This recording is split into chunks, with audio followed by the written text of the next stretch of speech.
Hello. Today we're going to be looking at Earth Day. And actually I thought I'd look at Genesis 1 with the creation of the earth. I think we'll read the whole passage. I think this is going to be a bit of a shorter challenge, but we'll see. So let's just get right into it. Genesis 1:1. In the beginning, God created the heaven and the earth. And the earth was without form and void, and darkness was upon the face of the deep. And the Spirit of God moved upon the face of the waters. And God said, "Let there be light." And there was light. And God saw the light, that it was good. And God divided the light from the darkness. And God called the light day, and the darkness he called night. And the evening and the morning were the first day. And God said, "Let there be a firmament in the midst of the waters, and let divide the waters from the waters." And God made the firmament, and divided the waters which were under the firmament from the waters which were above the firmament. And it was so. And God called the firmament heaven, and the evening and the morning were the second day. And God said, "Let the waters under the heaven be gathered together into one place, and let the dry land appear." And it was so. And God called the dry land earth, and the gathering together of the waters called he seas. And God saw that it was good. And God said, "Let the earth bring forth grass, the herb yielding seed, and the fruit tree yielding fruit after his kind, whose seed is in itself upon the earth." And it was so. And the earth brought forth grass, and herb yielding seed after his kind, and the tree yielding fruit, whose seed was in itself after his kind. And God saw that it was good. And the evening and the morning were the third day. And God said, "Let there be lights in the firmament of the heaven to divide the day from the night, and let them be for signs and for seasons and for days and years. And let them be for lights in the firmament of the heaven to give light upon the earth." And it was so. And God made two great lights, the greater light to rule the day, and the lesser light to rule the night. He made the stars also. And God set them in the firmament of the heaven to give light upon the earth, and to rule over the day and over the night, and to divide the light from the darkness. And God saw that it was good. And the evening and the morning were the fourth day. And God said, "Let the waters bring forth abundantly the moving creature that hath life, and fowl that may fly above the earth in the open firmament of heaven." And God created great whales, and every living creature that moveth, which the waters brought forth abundantly after their kind, and every winged fowl after his kind. And God saw that it was good. And God blessed them, saying, "Be fruitful, and multiply, and fill the waters in the seas, and let fowl multiply in the earth." And the evening and the morning were the fifth day. And God said, "Let the earth bring forth the living creature after his kind, cattle and creeping thing, and beast of the earth after his kind." And it was so. And God made the beast of the earth after his kind, and cattle after their kind, and everything that creepeth upon the earth after his kind. And God saw that it was good.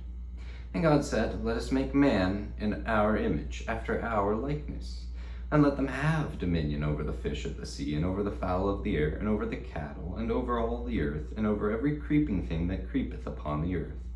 So God created man in his own image. In the image of God created he him, male and female created he them. And God blessed them, and God said unto them, "Be fruitful, and multiply, and replenish the earth, and subdue it, and have dominion over the fish of the sea, and over the fowl of the air, and over every living thing that moveth upon the earth." And God said, "Behold, I have given you every herb bearing seed, which is upon the face of all the earth, and every tree in the which is the fruit of a tree yielding seed. To you it shall be for meat. And to every beast of the earth, and to every fowl of the air, and everything that creepeth upon the earth, wherein there is life, I have given every green herb for meat." And it was so. And God saw everything that he had made, and behold, it was very good. And the evening and the morning were the sixth day. All right, so we have the creation of the earth here in Genesis 1. And I think one of the first things we can notice is how God just spoke everything into existence, right? Verse 3, 6, 9, 11, 14, 20, 24, and 26, right? It's just, and God said, right? Let there be light, and God said, "Let there be a firmament in the midst of the waters. And God said, let the waters under the heaven be gathered together unto one place, right? And let the dry land appear, right? God said, let the earth bring forth grass. And on it goes, of course. And we see that his word accomplishes what it intends to do in verse 3, 7, 9, 11, 15, 24, and 30, right? You see that with all the, and it was so as well, right? Not only does it just happen as we read, but it also, you know, it's like, it was so, you know. God said, let there be light, and there was light, right? God made the firmament, divide the waters which were under the firmament from the waters which were above the firmament, and it was so, right? Verse 30, you know, also, I've given every green herb for me, and it was so, right? He said, he spoke, and it was so. And Psalm 33 is a psalm that, you know, also speaks to this. It's these few verses here, 6 through 9. We can start in verse 4. For the word of the Lord is right, and all his works are done in truth. He loveth righteousness and judgment. The earth is full of the goodness of the Lord. By the word of the Lord were the heavens made, and all the hosts of them by the breath of his mouth. He gathereth the waters of the sea together as an heap. He layeth up the depth in storehouses. Let all the earth fear the Lord. Let all the inhabitants of the world stand in awe of him. For he spake, and it was done. He commanded, and it stood fast, right? You also get the impression, right, of course, that it's immediate. You know, he said, and it was done. You know, there's no, right, no waiting, no doubt about it. It's just, he said, and it was done. And we see, of course, that everything was made good and perfect and right. Right? We see that verse 4, 10, 12, 18, 21, 25, and 31, right? God saw that it was good, right? God saw the light, that it was good. God called the dry land earth, the gathering together of the waters called ye seas, and God saw that it was good, right? God saw it was good. And then, of course, you go through in that verse 31, right? God saw everything that he had made, and behold, it was very good, right? He made everything good. In fact, in the end, everything was very good, right? And we also see here, even in this first chapter of the Bible, that everything was made with purpose, right? And verse 6, right? Let there be a firmament in the midst of the waters, and let it divide the waters from the waters, right? The firmament, whatever that looked like, you know, it had a purpose, right? 14 through 18, right? Let there be lights in the firmament of the heaven to, right? Here's their purpose, you know, to divide the day from the night, right? And let them be for signs and for seasons and for days and years, right? We see this, you know, signs and seasons, right? I mean, just think of how, you know, astronomers, just think about how even people like out on the sea would use the stars to navigate, right? They've always been used for like navigation, for signs and for seasons also, right? We can use them, you know, seasons. There's certain constellations, right, and stuff that certain layouts of the stars that we don't see every season, right? And yeah. So you see there's purpose, and actually, let's see, verse 22, right? He created the fowl and the waters, that brought forth the creatures in them, right? You have the sea dwelling creatures and the fowls, and he says in 22, God blessed them, saying, be fruitful, right? Here's what you're to do, right? Be fruitful and multiply and fill the waters in the seas and let fowl multiply in the earth, right? You need to fill the earth. 26, same. As for man, right? God said, let us make man in our image after our likeness, and let them, what? Have dominion over the fish of the sea, and over the fowl of the air, and over the cattle, and over all the earth, and over every creeping thing that creepeth upon the earth. And 28, and God blessed them, and God said unto them, be fruitful, and multiply, and replenish the earth, and subdue it, and have dominion over the fish of the sea, and over the fowl of the air, and over every living thing that moveth upon the earth. Right? And we see that everything was made with provision, right? There is provision for all the creatures that have life, right? Verse 29, behold, God said, behold, I have given you every herb-bearing seed, which is upon the face of all the earth, and every tree in which is the fruit of a tree yielding seed. To you it shall be for me, right? Use your provision for food, and to every beast of the earth, right? God also provides even for the animals. To every beast of the earth, and to every fowl of the air, and to everything that creepeth upon the earth, wherein there is life, I have given every green herb for me. And it was so. I saw also, we see that there were some things given names. Verse 5 and 8 and 10, the firmament, whatever that looked like. Verse 5, God called I'm ahead of myself. First day, right, you have the light and the darkness. God called the light day, and the darkness he called night, right? And then you have verse 8, the firmament. God called the firmament heaven, right?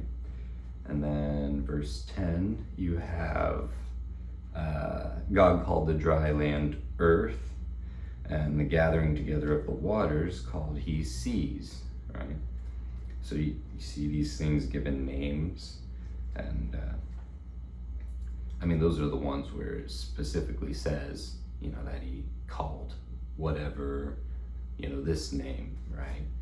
But even, you could even say there's some other names here, right? You have man, right? Let us make man in our own image, So, what's the significance of that? I don't know, but if you think about like a name, it's something that kind of gives an identity, some way of a reference to something, right? I think of Proverbs 22:1. A good name is rather to be chosen than great riches, and loving favor rather than silver and gold. I think I always get that one a little off. Let me just check here. A good name is rather to be chosen than great riches, and loving favor rather than silver and gold. So,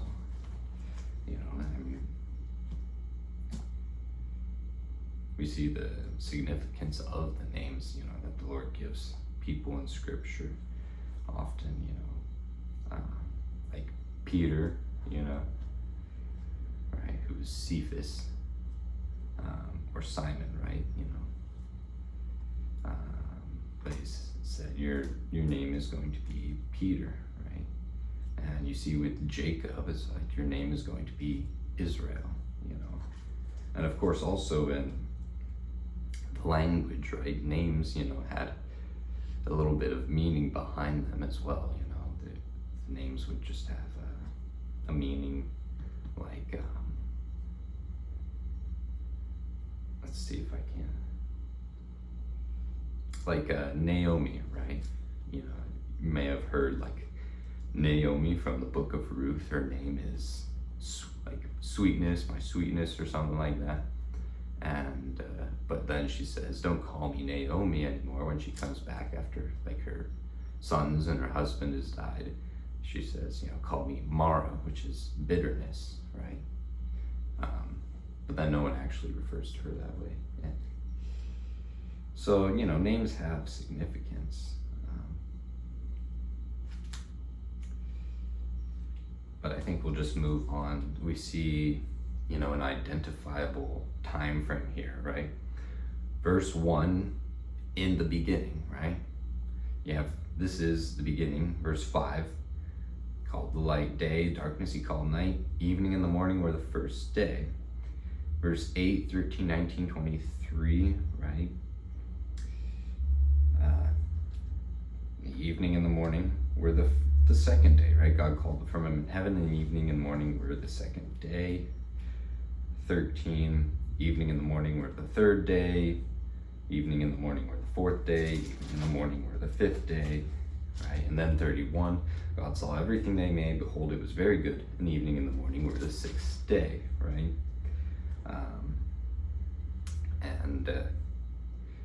First of all, if you're just reading this and you have no influence of the world, right? You're just reading through, you have no reason to believe anything other than that these are literal days, right? You may have heard that the Hebrew word yom, if I'm saying it right, is much like our word for day. It's the context that determines, right? If I'm talking about days in the daylight portion of the day, like it's daytime, or if I'm talking about days in, my Father's day, right? My Father's time, or if I'm talking about, hey, in a few days, I'm gonna be doing whatever, right? Then we're talking about, literal 24-hour days, right? The day and night days, right?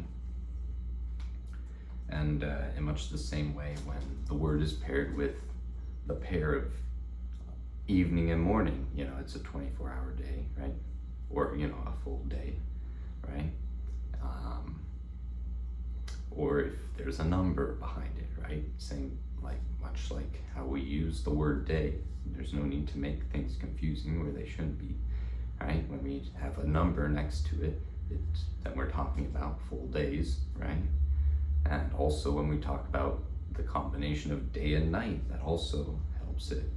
And then the first day you have, God called the light day, and the darkness he called night, and the evening and the morning were the first day, right? And then you have, verse 8, and the evening and the morning were the second day, right? So there's two things there. You only need one, right? It could have just been like, hey, it was the second day, right? But this combination, evening and morning, were the second day, right? And then from there, it's the same for day 3, evening, morning, number, day, evening, morning, number, day, evening, morning, number, evening, morning, number, day, evening, morning, number, day, right? For all 6 of those. And you also see, though, in this, right, that there is a pattern given. Not everything was accomplished on day 1, although it could have been. But, it's not like the Lord was just seeing right here at the beginning. He was also giving us a pattern. If you just hearken to Exodus 20:11, right?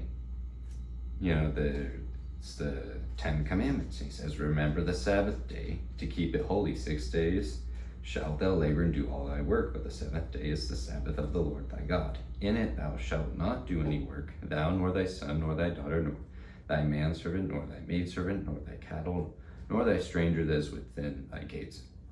For in 6 days the Lord made heaven and earth, the sea, and all that in them is, and rested the 7th day. Wherefore the Lord blessed the Sabbath day and hallowed it, right? He gave us a pattern. You're not going to work every day in a week, right? It's good that you work just 6 days in a week, even as I made this pattern at the very beginning, right? That you're going to have 6 days to do your work. And maybe you could even go beyond and say, hey, there's a pattern that you're not going to do like all of your work or all, in one day, but right there, you should designate your time and just kind of, organize things, right? You have, in fact, the order in which God made things can be interesting too. If you think about, right, you have day one, you have the light and the darkness, right? And that gets divided. And day two, you have the firmament. And day three, you have, right, the earth and the seas kind of divided, and plants are made, right? You have plants on day three, but then day four, you have the stars and, basically all those things in space. But right, plants need sunlight, but they were made on day three, and plants can go without sun for a day and be fine, right? But they couldn't go a very long period. But so the sun was made after the plants on day four, and that's another interesting thing about the order there. And it doesn't matter on a short time frame, but anyways, when you try and insert ideas that shouldn't be inserted, you have issues. It's also mentioned, right? Because people will talk about, origins, and there's debates. Well, it's mentioned that you can't have time, space, and matter, right? Without one of them, it just doesn't work, right? If you have space and matter, but there's no time for them to exist in, it's like, how does that even work, right? Where would time just come from if you don't have, if you have time and matter but no space? Even a little space is a little space, but if you have no space, right, but you just have time and matter, then you have nothing for that matter to exist in, right? And then if you have time and space but no matter, then where does the matter eventually come from?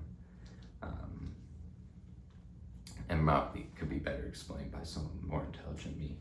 But either way, you see right here in verse 1 that you have all three of those simultaneously, right? In the beginning, that's time, God created the heaven, that's space, and the earth, that's matter, right? All at once, Either you have them created all at once, or or they always were there or something. But in the end, you need an uncaused first cause, right? Which would be God. Eventually, you just have to get to an uncaused first cause, and God is that uncaused first cause. And to create time, you have to be outside of time, right? And God is timeless. God is eternal. That's spoken of in the Bible, right? He's not bound by space. And so you have space made by God. And of course, God is a spirit, right? And immaterial, though it can be material, right? But he's not strictly material, so he made matter, right?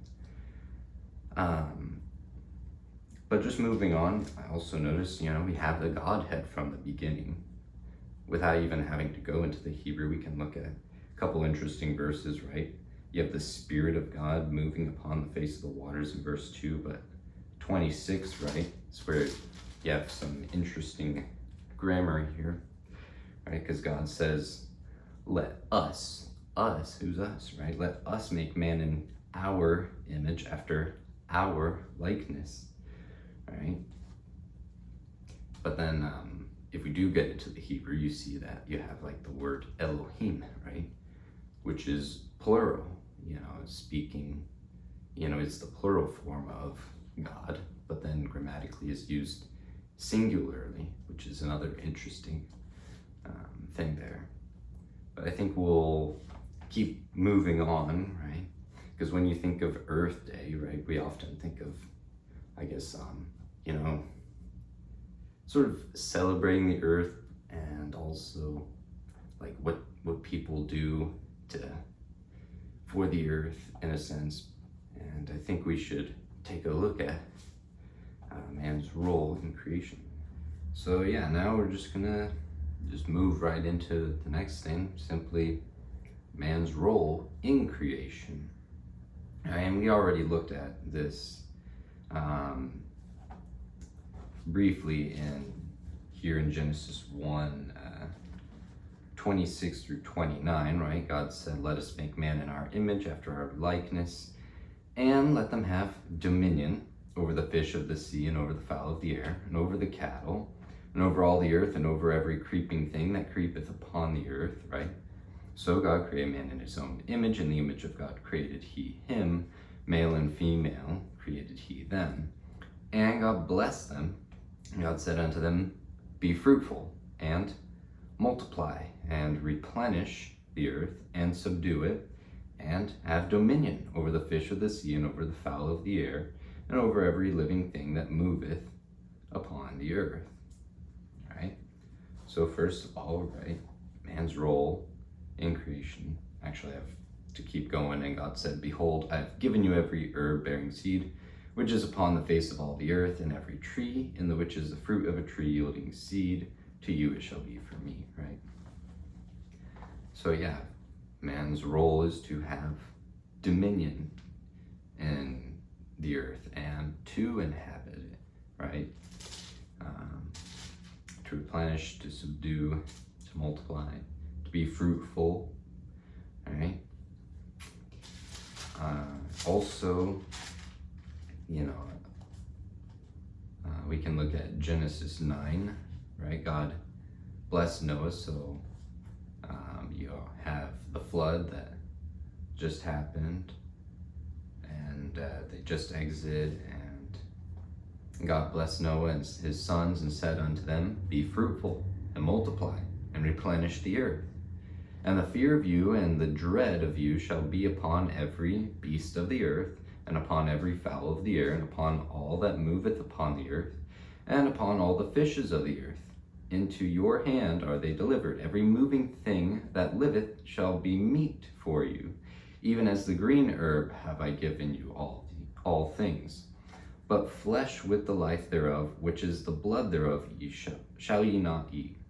And surely your blood of your lives will I require. At the hand of every beast will I require it, and at the hand of man, at the hand of every man's brother will I require the life of man. Whoso sheddeth man's blood, by man shall his blood be shed. For in the image of God made he man. And you be fruitful and multiply, bring forth abundantly in the earth, and multiply therein." And God spake unto Noah and to his sons with him, saying, "And I, behold, I establish my covenant with you and with your seed after you." Right? And that goes on. I was supposed to stop at verse 7, but that's fine. We see again some of those same things: to be fruitful, to multiply, to replenish the earth, right? To bring forth abundantly in the earth, and to also have dominion, right? As it's also shared that, hey, the fear of you will be in like the animals, which we see in nature, right? Just the way that animals respond to man, at least the vast majority of the time, will be in fear, right?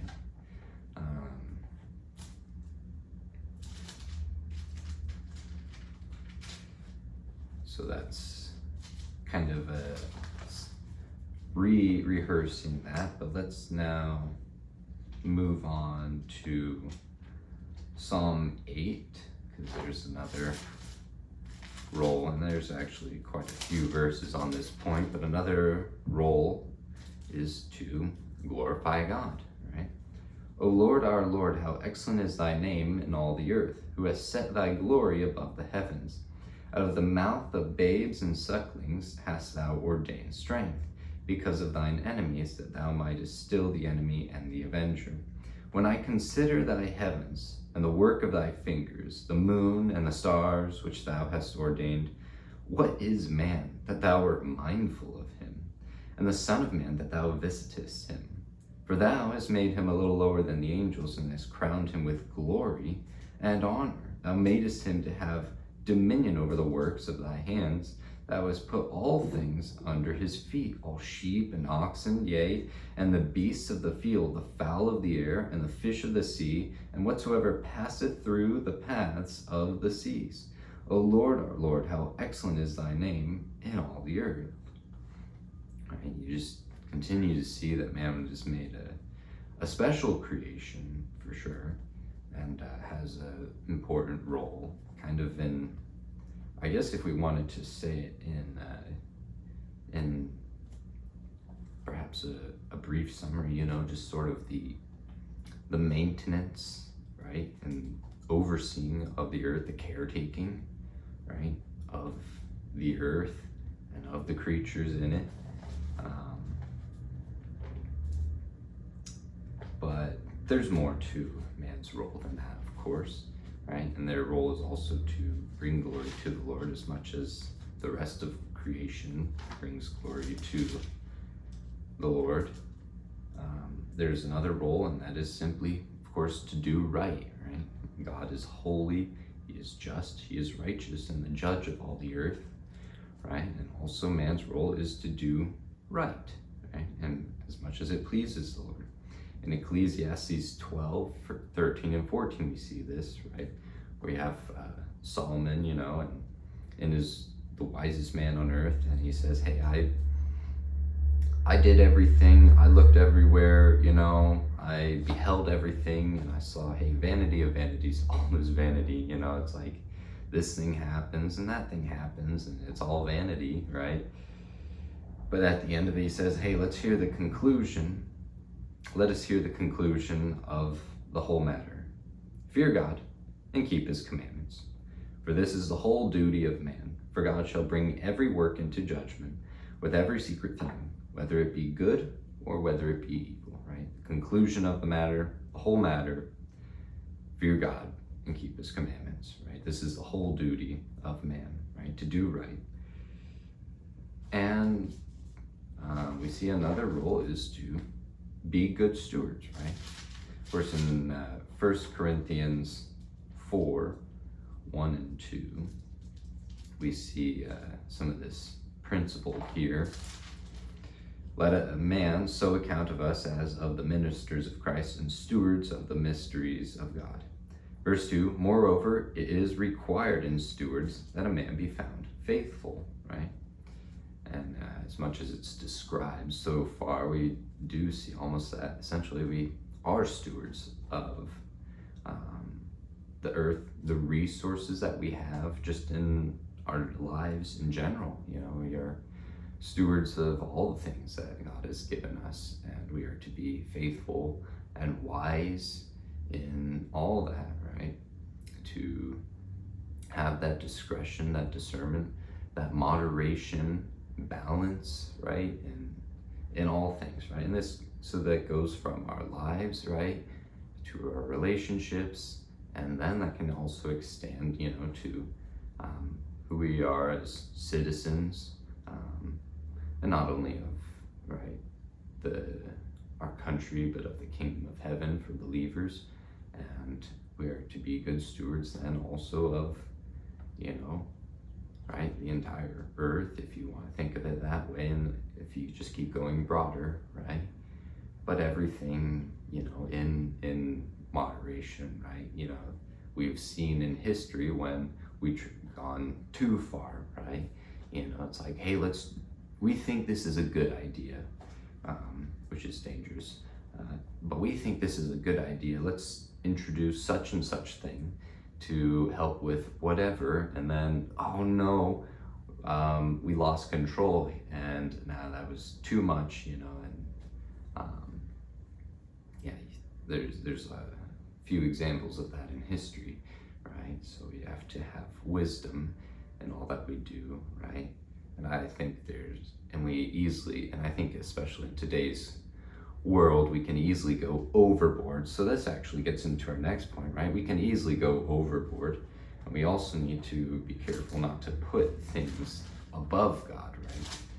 This is where I'm reminded of Romans 1, right? Where you have the wrath of God is revealed from heaven against all ungodliness and unrighteousness of men who hold the truth in unrighteousness.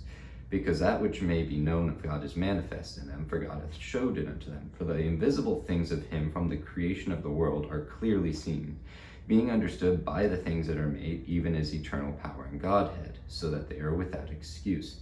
Because that when they knew God, they glorified him not as God, neither were thankful, but became vain in their imaginations, and their foolish heart was darkened. Professing themselves to be wise, they became fools, and changed the glory of the uncorruptible God into an image made like to corruptible man, and to birds, and four-footed beasts, and creeping things.